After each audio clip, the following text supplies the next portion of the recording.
Yaha, Washington, D.C., October 2023. Friendship. I would like to say a few words about the topic of friendship before our silent meditation today. When I was much younger, I read this story about Ibrahim Adham, a 9th century Sufi master, and it basically stuck with me and made me think about the nature of friendship. The story is about a stranger arriving at Ibrahim Adham's house and staying there for 3 to 4 days. And at the end of his stay, he turned to Ibrahim and said, "Thank you very much. I wonder if you could tell me some of my faults during these 3 days that I stayed with you." Ibrahim responded by saying, "I look at you with the eye of a friend, and therefore I could not see any faults in you." This made me think about what it means to look at somebody with the eye of a friend and not see any faults.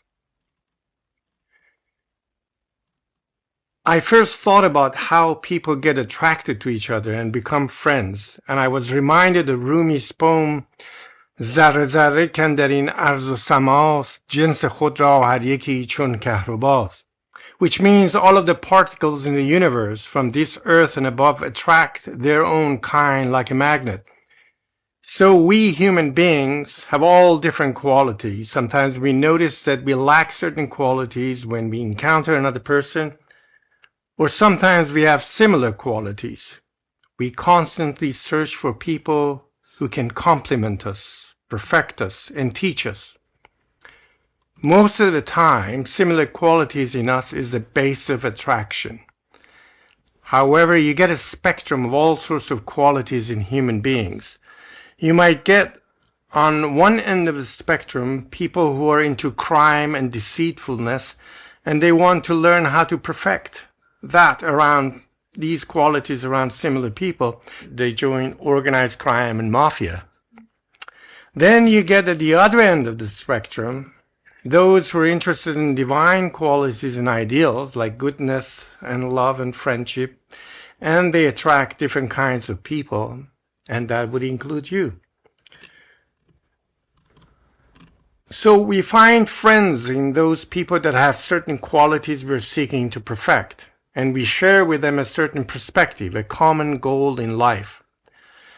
And through this attraction and chemistry, we become friends to learn from each other and to perfect each other and complement each other. Perhaps in the Ibrahim Adham story, he felt a certain quality, for example, sincerity, that the guest had, and he only saw that and he didn't see any faults, and gave him all he could to perfect that quality. But the second point about friendship that I want to speak about is loyalty. We often hear about fidelity and loyalty in friendship. There are 2 points about loyalty and fidelity I would like to make. The first point is the question why loyalty to a friend is necessary. Well, if you want to perfect a certain quality or cultivate a certain quality in yourself, you have to put effort and time and appreciate the other person or the friend who can help you to perfect this quality. So it requires some element of loyalty to reach the stage that you want to reach. And after you learn the quality, you remain loyal because you're grateful to your friend for cultivating that quality or knowledge in you. And this brings me to the second question, which is also relevant to all sorts of friendships, especially the friendships pertaining to spiritual schools. And that is how to be loyal. How is it possible to practice loyalty and fidelity? From my experience from the time I was growing up, I was always coming across people and they compared themselves at any given moment to that moment before their initial encounter with the spiritual master and embarking on the spiritual path. They spoke about what they got from the friendship with the master and the friendship with the other Sufis, how they were before and how they are after their friendship.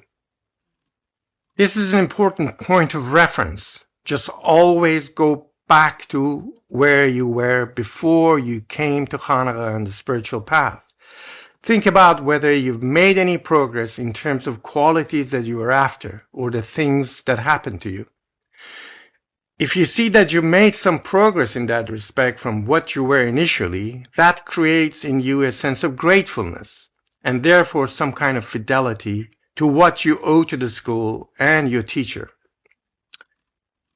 I was reminded of a story that I learned again in my youth, and this was told by Rumi in his Masnavi.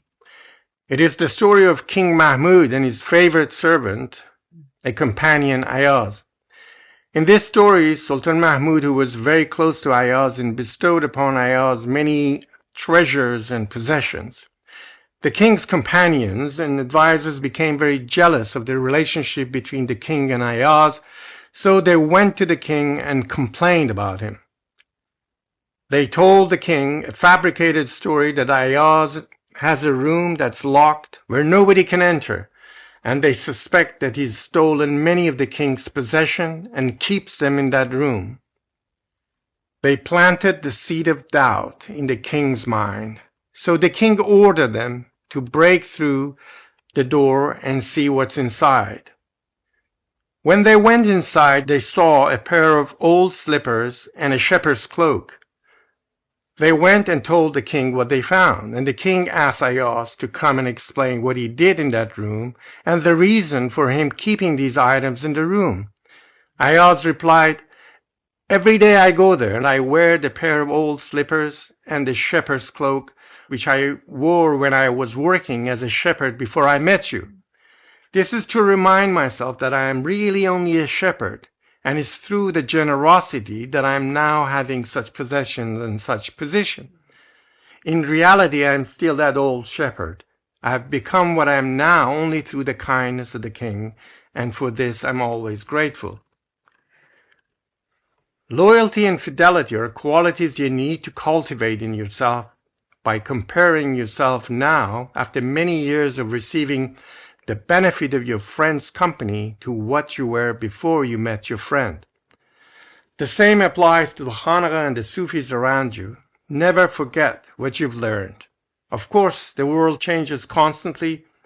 People change and different people come and some people leave. You may encounter some problems on the path. There is always hardship in one's life. But always go back to what you've learned. And that will help you to stay on the path and stay on the path of friendship and love. Ya Haq.